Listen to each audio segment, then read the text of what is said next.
ঘটনাটো কি আছিলে মানে এইটো গড়ে কামোৰে বুলি কৈছিলে গড়ে কামোৰা বুলি খবৰ পালোঁ খবৰ পোৱাৰ লগে লগে আমাৰ কেম্পৰ এইটো পানীজুৰি কেম্পৰ কৰ্মচাৰী তাৰমানে কৰ্মীয়ে খবৰ দিলে লগে লগে আমি ৰেঞ্জৰ যিখন আমাৰ বাহন আছিলে বাহনখনতে ইয়াতে বৰ্তমান লৈ আহিছোঁ গড়টো কেম্পৰ পৰা অকণমান বেছি দূৰ নহয় 50 মিটাৰমান 100 মিটাৰ সেইটো গাঁৱৰ ওচৰৰ শিবিৰ খৰি আনিবলৈ বুলি সেইটো বৰ্তমান নাই গম নাপাওঁ কিন্তু জাষ্ট মানুহজনক তাৰমানে খবৰ পাইছোঁ বোলে হেৰি হৈছে গড়ে কামুৰিছে বুলি তাকে নামটো মই নাজানো মই বিশেষ ঘৰ পানীজুৰি কেম্পৰ ওচৰতে হয় আজি ৰাতিপুৱা এই 10:30 বজাত আমাৰ অফিচলৈ খবৰ দিলে পানীজুৰি শিবিৰৰ পৰা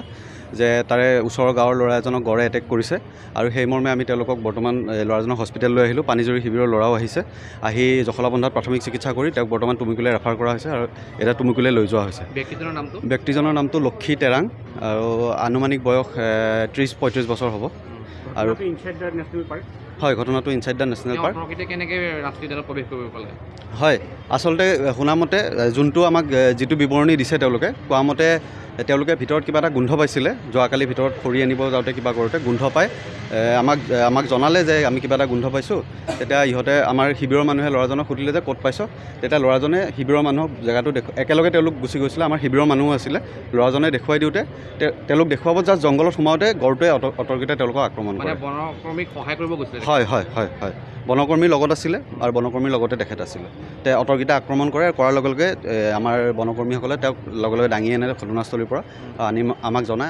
জনাৰ পিছত আমি গাড়ীৰে তেওঁক ইয়ালৈ লৈ আহিম এতিয়া বৰ্তমান তেওঁক জখলাবন্ধাৰ প্ৰাথমিক চিকিৎসালয়ৰ পিছত তেওঁক টুমুকীলৈ ৰেফাৰ কৰা হৈছে যিহেতু বৰ্তমান তেওঁৰ ব্লিডিং ইয়াতে অকণমান ৰখা বুলি কৈছে আৰু প্ৰাথমিক ষ্টিচিং কৰি দিছে এতিয়া বাকী টুমুকীত তেওঁৰ বাকীখিনি চিকিৎসা তেওঁ মূলতঃ যোনটো আপোনাৰ পিচ যোনটো আমাৰ ঠাই বা কৰঙণ এইখিনিত মেইনলি এইখিনি আঘাতপ্ৰাপ্ত হৈছে বৰ্তমানলৈকেতো কৰা হোৱা নাই যোনখিনি আমাৰ চিকিৎসা এতিয়া ইয়াতে প্ৰাথমিক চিকিৎসা হওক বা তেজপুৰত হওক সেইখিনি আমি সম্পূৰ্ণ কৰি আছোঁ